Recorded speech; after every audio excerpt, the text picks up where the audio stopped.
Hello friend, এএমসিসিতে সকলকে স্বাগত। আজ আমরা ক্লাস নবম শ্রেণীর ইতিহাস নিয়ে আলোচনা করব। মূলত দ্বিতীয়তম অধ্যায়ের 2 মার্কের ইম্পর্টেন্ট কোশ্চেনগুলো সম্পর্কে আলোচনা করব। তোমাদের সামনে একটি বই তুলে ধরেছি, যেটি রায়মর্টিন বই, তোমরা নিশ্চয়ই দেখতে পেয়েছ। এটি নতুন এবছরের প্রকাশনী বই, 96 পেজ নম্বর, দাগ নম্বর। এখানে রয়েছে 2 নম্বরের কোশ্চেন। এই 2 নম্বরের যে কোশ্চেনগুলো এখান থেকে করতে হবে, এখানে তো অনেক ধরনের কোশ্চেন রয়েছে বা অনেক কোশ্চেন রয়েছে, তো তা থেকে কোন কোশ্চেনগুলো করলেই হয়ে যাবে সেই কোশ্চেনগুলোই আমরা আজকে দাগ দিয়ে রেখেছি। সেই দাগগুলো তোমাদেরকে কোশ্চেন আকারে বলবো। তো সর্বপ্রথম এই অধ্যায় থেকে যে 2 নম্বরের কোশ্চেনগুলো পড়বে, তার মধ্যে প্রথম কোশ্চেন রয়েছে এখান থেকে, নেপোলিয়ানের যুগ বলতে কি বোঝো? 6 নম্বর দাগের কোশ্চেন, নেপোলিয়ানের যুগ বলতে কি বোঝো, তোমরা পড়ে নিবে ভালো করে। তারপরে এই অধ্যায়ে আর একটি ইম্পর্টেন্ট কোশ্চেন, এর পরের পেজ 97 পেজে 18 নম্বর দাগের কোশ্চেন, অর্থাৎ 18 পর্যন্ত মাত্র 2টা কোশ্চেন করাচ্ছি। কনকর্ডাট বলতে কি বোঝো, অর্থাৎ 20 পর্যন্ত মাত্র 2টো কোশ্চেন করালাম। একটা হলো নেপোলিয়ানের যুগ বলতে কি বোঝো, আর দ্বিতীয়টি হলো কনকর্ডাট বলতে কি বোঝো। যাদের বই নেই তারা তুলে নিতে পারো, আমি দেখিয়ে দিচ্ছি। কনকর্ডাট বলতে কি বোঝো পুরোটা তুলে নিতে পারো স্ক্রিনশট আকারে, ঠিক আছে। আমি একটু নেপোলিয়ানের যুগটাও দেখিয়ে দিই।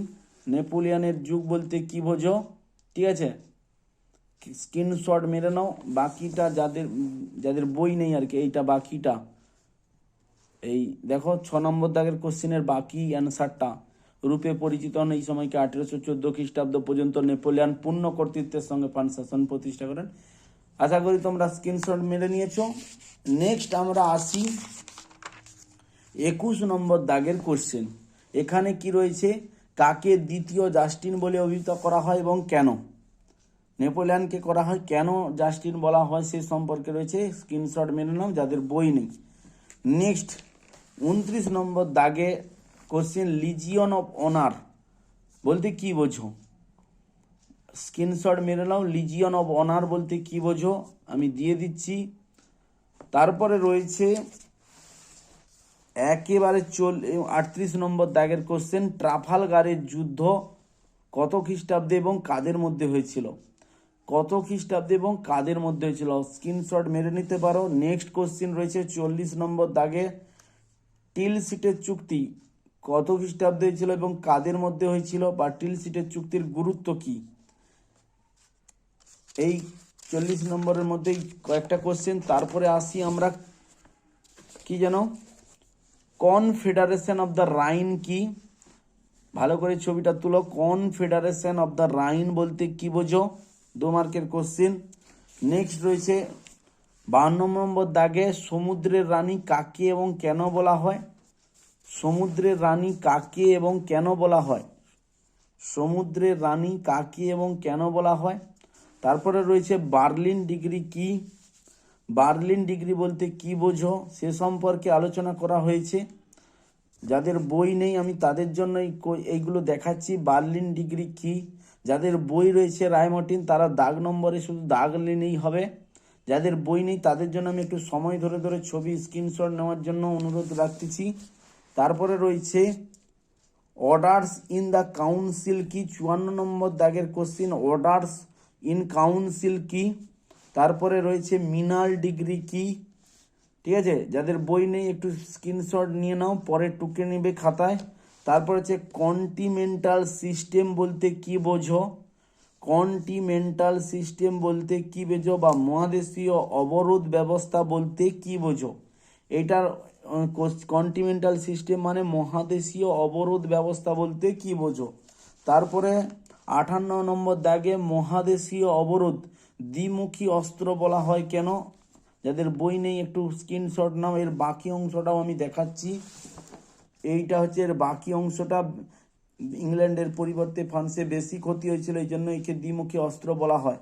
তারপরে একেবারে শেষের দিকের কোশ্চেন, স্পেনীয় ক্ষত কি? স্পেনের অভ্যন্তরীণ বিরোধের সুযোগে নেপোলিয়ান 1808 খ্রিস্টাব্দে স্পেনের সিংহাসনে নিজের ভাই জোসেফ বোনাপার্টকে, তারপরে বাকি অংশটা আমি দেখাচ্ছি, বোনাপার্টকে বসান। যাদের বই নেই লিখে নাও বা স্ক্রিনশট করে নাও। এতে স্পেনবাসী ক্ষুব্ধ হয়ে পর্তুগাল ইংল্যান্ডের সঙ্গে একযোগে ফ্রান্সের বিরুদ্ধে বিদ্রোহ ঘোষণা করে। এই যুদ্ধে নেপোলিয়ান পরাজিত হন ও তার মান মর্যাদা ভুলুণ্ঠিত হয়, তাই এই ব্যর্থতা স্পেনীয় ক্ষত নামে পরিচিত।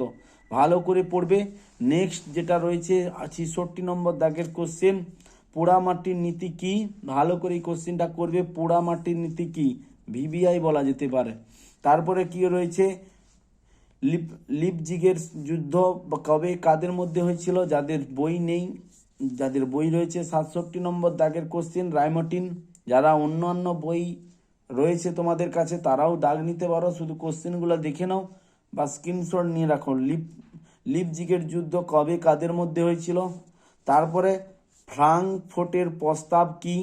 ভালো করে দাগ নিয়ে নাও, যাদের বই নেই তারা টোকার জন্য স্ক্রিনশট নিয়ে নাও। ফ্রাঙ্কফুর্টের প্রস্তাব বলতে কি বোঝো? তারপর একটি গুরুত্বপূর্ণ কোশ্চেন রয়েছে, সেটি হলো কি না, শত দিবসের রাজত্ব বলতে কি বোঝো? ভিভিআই বলতে পারো। শত দিবসের রাজত্ব বলতে কি বোঝো? তারপরে রয়েছে ওয়াটারলু যুদ্ধ কত খ্রিস্টাব্দে এবং কাদের মধ্যে হয়েছিল? ঠিক আছে। আর সর্বশেষ কোশ্চেন আজকে, নেপোলিয়ানকে বিপ্লবের সন্তান বলা হয় কেন? ঠিক আছে, যাদের বই নেই তারা একটু স্ক্রিন রেকর্ড করে নাও বা স্ক্রিনশট নিয়ে নাও। আর বাকি অংশটা আমি দেখাচ্ছি, এইটা বাকি অংশটা। ফ্রান্সে আইনগত সমতা, সামাজিক সাম্য, সমাজতান্ত্রিক বিশেষাধিকার লোভ, এইগুলি মিলেই বিবেকে বিপ্লবের সন্তান বলা হয়।